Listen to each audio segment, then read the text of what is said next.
हाँ बेटा, सबसे पहले सभी बच्चों से सुप्रभात। और आज वीडियो में अपने कक्षा 12 में हिंदी साहित्य जो विषय है, इस विषय की पाठ्यक्रमानुसार जो तीसरी इकाई है, खंड जो ग है, इसमें नए संशोधित पाठ्यक्रमानुसार सरयू जो पाठ्य पुस्तक है, इस पाठ्य पुस्तक का कविता भाग और कविता भाग की कविता भारत माता नए संशोधित पाठ्यक्रम में रखी गई है। भारत माता, इसके रचनाकार है सुमित्रानंदन पंत। तो मेरा सभी बच्चों से आग्रह रहेगा कि वे अपने पाठ्य पुस्तक निकाल करके और मेरे साथ उसका अध्ययन करें। देखिए बेटा, पहले हम रचनाकार का परिचय पढ़ते हैं, परिचय के बारे में जानकारी लेते हैं। सुमित्रानंदन पंत का जन्म उत्तराखंड जो राज्य है, उत्तर प्रदेश से अलग हुआ, नया बना हुआ राज्य है उत्तराखंड। इसमें जिला है अल्मोड़ा और यहाँ गांव है कौसानी। 1900 के अंदर इनका यह जन्म होता है। 1900 में उत्तराखंड के अल्मोड़ा जिले के गांव कौसानी 1900 में इनका जन्म होता है। और इनकी जो मृत्यु है वो 18 दिसंबर 1977 को होती है। 28 दिसंबर 1977 को। विडंबना देखिए बेटा इनके साथ कि जन्म के 6 घंटे के बाद ही इनकी मां का निधन हो गया।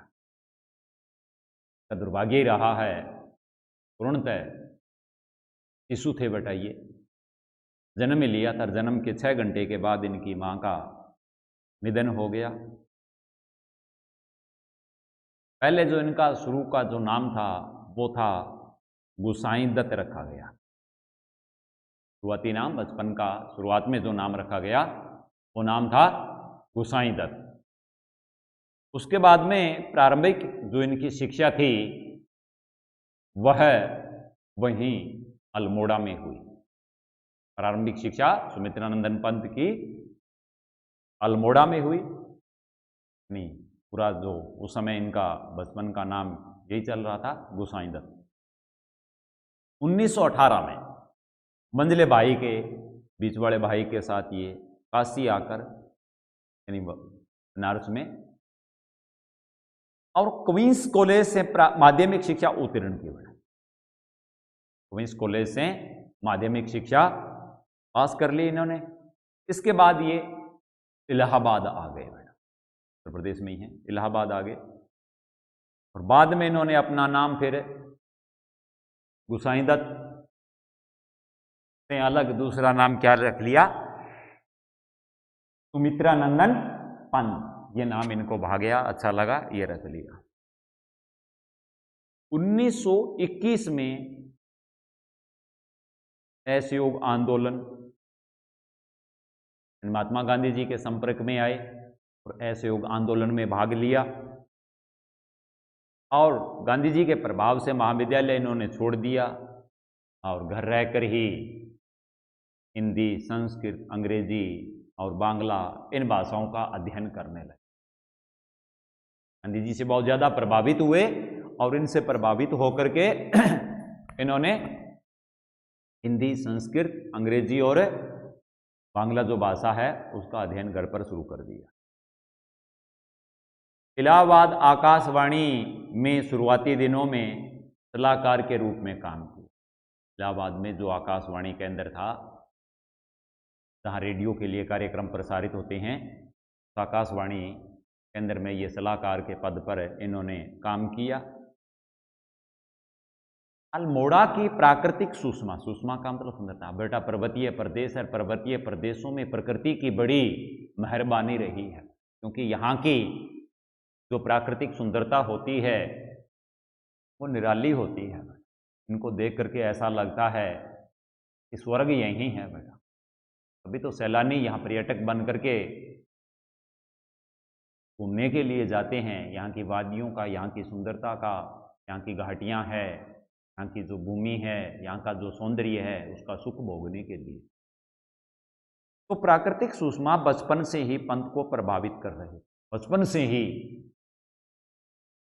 बहुत ज्यादा इनको प्रभावित, जिसका प्रभाव उन पर जीवन भर रहा, और इसी प्रभाव के कारण आगे चल करके वो प्रकृति के सुकुमार कवि कहलाए।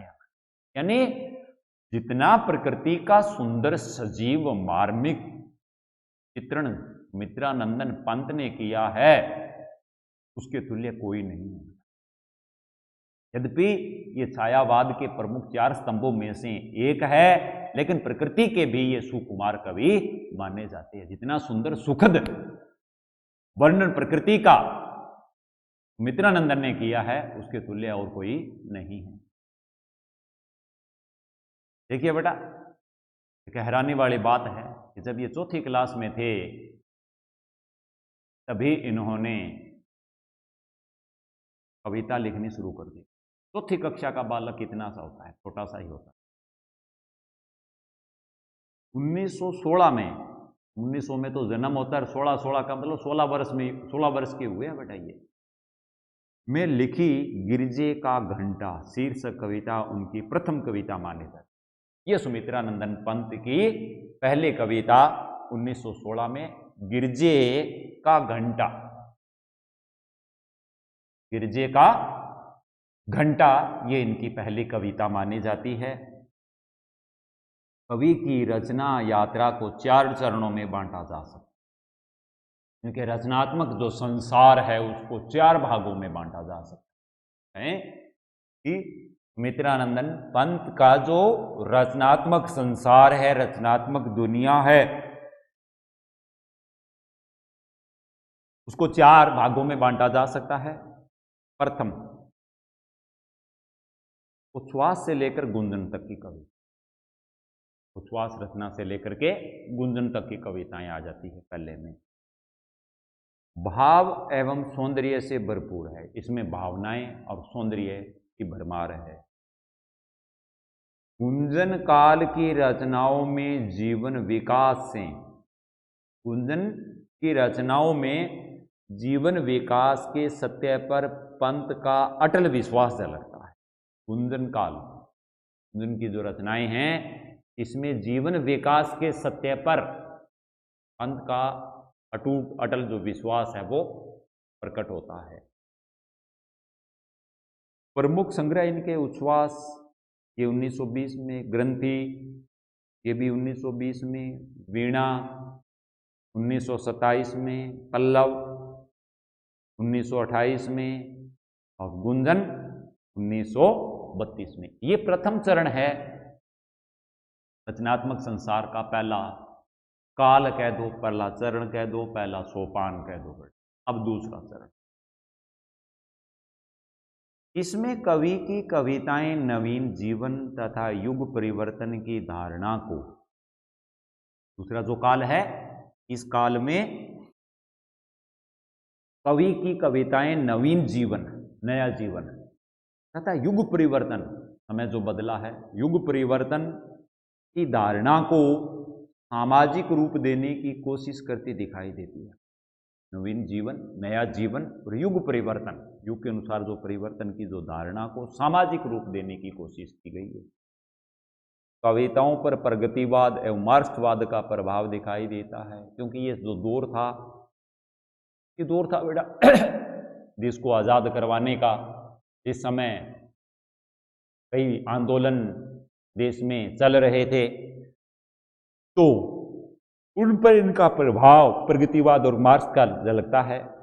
इस चरण की कृतियां हैं युगांत, इस काल की जो रचनाएं हैं, युगांत 1936 में, युगवाणी 1939 में, ग्राम्या 1940 में। इसी दौरान आपने रूपाब नामक पत्र का भी, रचनाओं के साथ साथ पत्र का भी इन्होंने संपादन किया है। ये दूसरा था बेटा। अब तीसरा इनका चरण। पंत जैसे भावुक मन कवि अधिक समय तक प्रगतिवाद और मार्क्सवाद की कठोर धारा में, क्योंकि ये तो भावनाओं में बहने वाले थे, और प्रगतिवाद मार्क्सवाद उसमें एक संघर्ष है बेटा। वर्ग संघर्ष उनमें उभरता है। उसमें समाज में पूंजीपति और निम्न वर्ग है, उन दो विचारधाराओं में टकराव चलता है। तो इससे प्रभावित जरूर हुए हैं, असर है इनके ऊपर, इनकी रचनाओं में देखने को मिलता है, लेकिन भावनाओं का वेग इनमें ज्यादा था, इसलिए ज्यादा समय तक ये यहां नहीं टिके रहे। वे पुनः अपनी मूल धारा के काव्य की रचना करने लगे, प्रकृति की ओर उन्मुख हो गए। तृतीय चरण की रचनाओं में स्वर्ण किरण, स्वर्ण धूलि, युगपथ, अतिमा, उत्तरा आदि शामिल हैं। इसके बाद में चौथा युग, चौथा चरण, कला और बूढ़ा चांद से लेकर लोकायतन तक, चौथे चरण में उनकी चेतना मानवतावाद की तरफ प्रवृत्त हुई, मानवतावाद की तरफ बढ़ी है। यहां कवि व्यक्ति और समाज के मध्य सामंजस्य स्थापित कर, तालमेल बैठा करके लोक मंगल की कामना रखता है। लोक मंगल, समाज का, लोगों का कल्याण करना, भला करना, ऐसी कामना अभिव्यक्त की है इनके द्वारा। सितंबरा में इनकी कविताओं का संकलन है। तो इस प्रकार से हम देखते हैं कि कवि रचनाओं के विकास क्रम में विचारों के विषय में परिवर्तनशील रहे हैं। देखते हैं कि कवि रचनाओं के विकास क्रम में, अपनी अपनी इनकी जो रचनाएं रही हैं, इन रचनाओं के विकास क्रम में विचारों के विषय में परिवर्तनशील रहे हैं, बदलते रहे हैं। विचार इनके विचारों के विषयों में बदलाव आता रहा है। यहां निराला और पंत में अंतर दिखाई देता है, स्पष्ट है, निराला जी में और पंत में दिखाई देता है कि निराला का परिवर्तन जहां एक दिशा विशेष की तरफ अग्रसर होता है, तो वहीं पंत के परिवर्तन में एक अस्थिरता और अनिश्चितता है। बेटा, अस्थिरता, भाई निराला का एक दिशा की तरफ जा रहा है, चाहे वो वर्ग संघर्ष है, चाहे कैसा भी है, एक तरफ जा रहा है बेटा। लेकिन पंत का जो परिवर्तन है वो एक अस्थिरता और अनिश्चितता है, निश्चित नहीं है, स्थिर नहीं है। कुछ भी हो, पंत एक प्रकृति के चितेरे कवि, कुशल चितेरे रहे हैं। उन्होंने भारतीय काव्य जगत में बंदी बंधाई लीक से हट करके, यानी जो हमारे साहित्य में पूर्व से काव्य के अंदर प्रकृति वर्णन से जुड़ी हुई परंपरा को लेकर के पूर्व के रचनाकार काव्य रचना जो करते आ रहे हैं, उससे हट करके उसे एक नई दिशा इन्होंने दी है। पंत की कविताओं में निम्नलिखित विशेषताएं दृष्टिगोचर होती, ये विशेषताएं उभर करके इनकी रचनाओं में पाठक के सामने आती है। ध्यान देवें बेटा, अगर आपसे पूछा जाए कि मित्रानंदन की विशेषताओं का चित्रण कीजिए, तो ध्यान देना कि वो विशेषताएं हैं जिनका लिखना पड़ेगा आपको, उनका वर्णन करना। प्रकृति और सौंदर्य से अभिभूत कर देने वाले चित्र, मैंने पूर्व में आपको बता दिया है, ये प्रकृति के सुकुमार कवि रहे हैं बेटा, कुशल चितेरे रहे हैं, प्रकृति के करीब रहे हैं, बचपन से प्रकृति इनको प्रभावित करती रही है। यद्यपि आगे चल करके इनके ऊपर, इनकी रचनाओं पर प्रगतिवाद और मार्क्स का प्रभाव भी झलकता है, लेकिन कुछ समय के लिए। उसके बाद उस युग से बाहर निकल करके और अपने उसी विषय, उसी मूल विषय, मूल बात पर आ जाते हैं, और फिर प्रकृति के भीतर की कोख के अंदर ये खो जाते हैं, क्योंकि ये प्रकृति प्रेमी कवि हैं बेटा। तो यहाँ प्रकृति और सौंदर्य को से अभिभूत करने वाले, मंत्रमुग्ध करने वाले चित्र इन्होंने अपनी रचनाओं में खींचे हैं। दूसरा अगर देखें, रचनाओं में सर्वप्रथम कला, उसके उपरांत विचार एवं अंत में भावों का स्थान रहता है। रचनाओं में सर्वप्रथम कला, इनकी रचनाओं में एक कलाकार की तरह पहले इनकी कला, विचार और अंत में भावों को जगह दी है। इसके अतिरिक्त शिल्प को इन्होंने बहुत ज्यादा महत्व दिया है। शिल्प श्रेष्ठी भी ये रहे हैं। अलंकृत चित्रमयी भाषा का प्रयोग, अलंकृत, इनकी भाषा अलंकृत चित्रमयी है, चित्रों का प्रतिबिंब उभारने वाली है। दूसरे चरण की कविता में प्रगतिवादी प्रभाव दूसरा जो चरण हम पढ़ करके आए हैं, इस पे मार्क्सवादी और प्रगतिवाद का प्रभाव भी रहा है। इनके काव्य में विषय और शैलीगत गतिशीलता विद्यमान रही है। जब इनकी रचनाओं को पढ़ते हैं तो इनके काव्य में विषय और शैली की जो विशेषताएं हैं वो भी दिखाई देती है। भौतिकवाद व अध्यात्मवाद के समन्वय का प्रयास भी इन्होंने किया है बेटा। एक तरफ भौतिकवाद है तो दूसरी तरफ अध्यात्मवाद भी है बेटा। अध्यात्म, आत्मा को परमात्मा का अंश माना गया है। जब यही आत्मा जब परमात्मा में विलीन होती है या उसमें विलीन होने का मार्ग जो खोजती है या जो मार्ग अपनाया जाता है बेटा, यही हमारा क्या है? अध्यात्म है बेटा। ऋषि विचार, इसी सिद्धांत को मानना, यही अध्यात्मवाद है। तो एक तरफ भौतिकवाद और दूसरी तरफ अध्यात्मवाद के समन्वय के मेलजोल का प्रयास किया है। रूपों एवं प्रतीकों का प्रयोग भी किया है। यह है मित्रानंदन पंत की काव्यगत मतलब क्या? विशेषताएं बेटा। पंत को कई पुरस्कारों से सम्मानित भी किया गया है बेटा।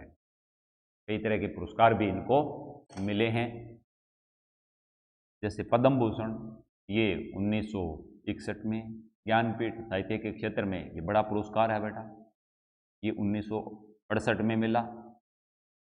इसके अलावा साहित्य अकादमी तथा सोवियत लैंड नेहरू पुरस्कार से भी इनको सम्मानित किया जा चुका है।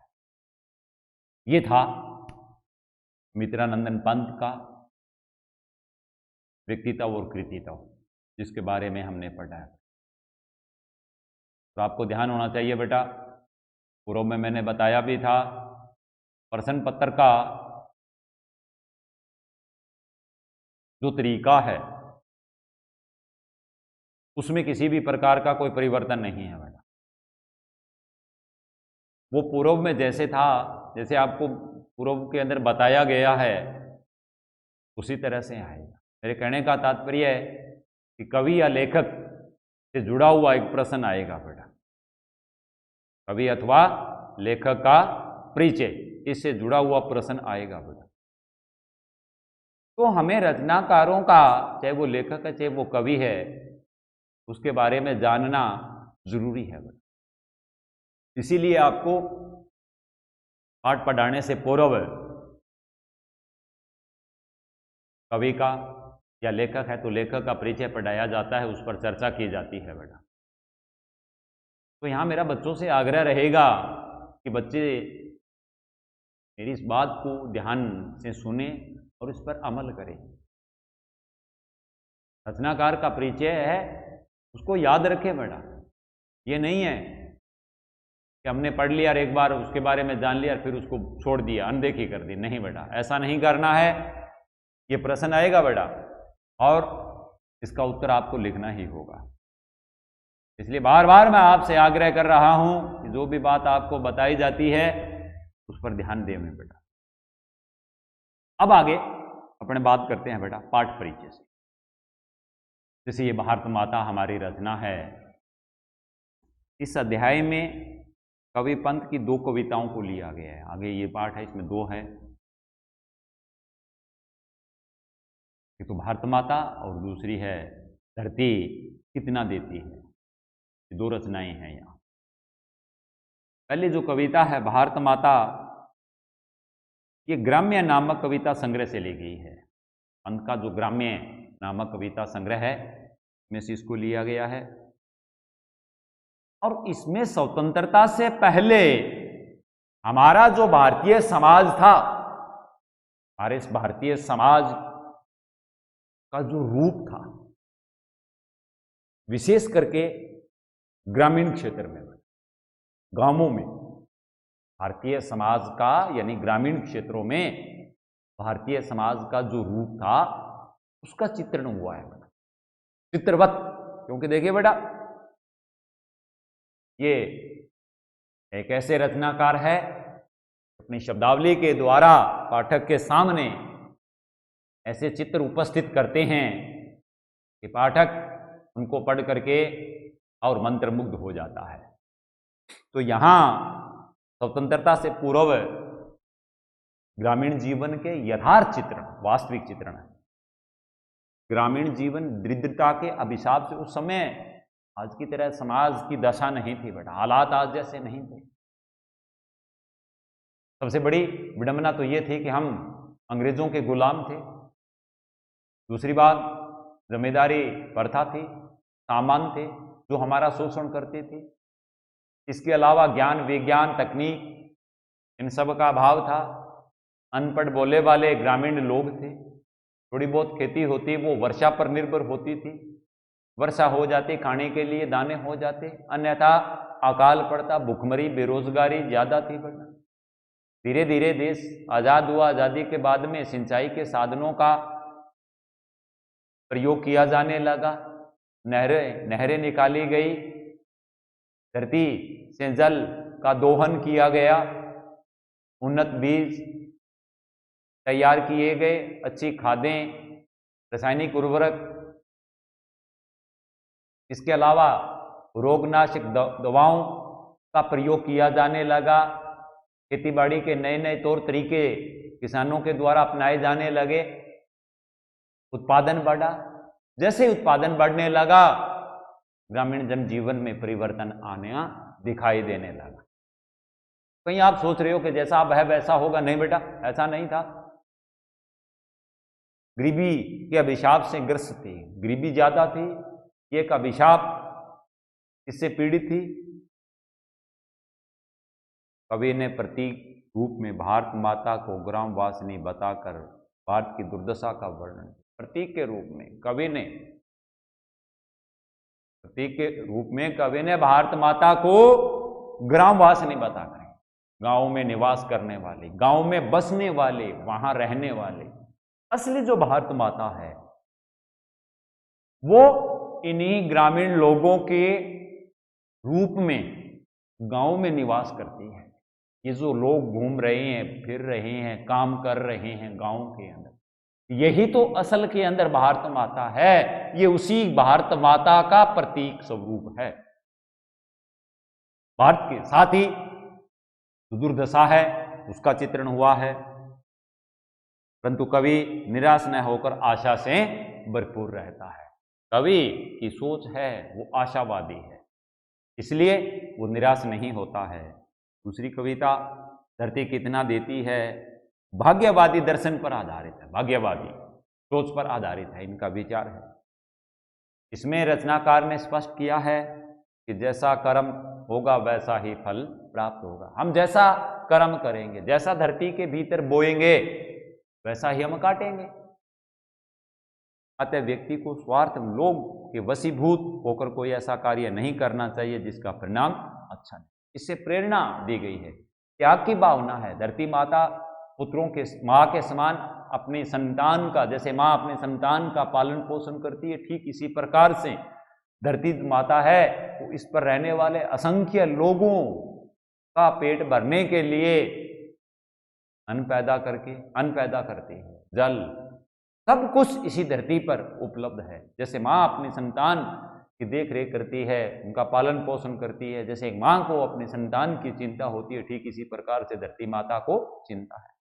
माँ के भीतर ममता है तो यहां त्याग की भावना है, त्याग है ये धरती माता का, और इसी त्याग के कारण धरती माता सबको देती है, लेती किसी से कुछ नहीं।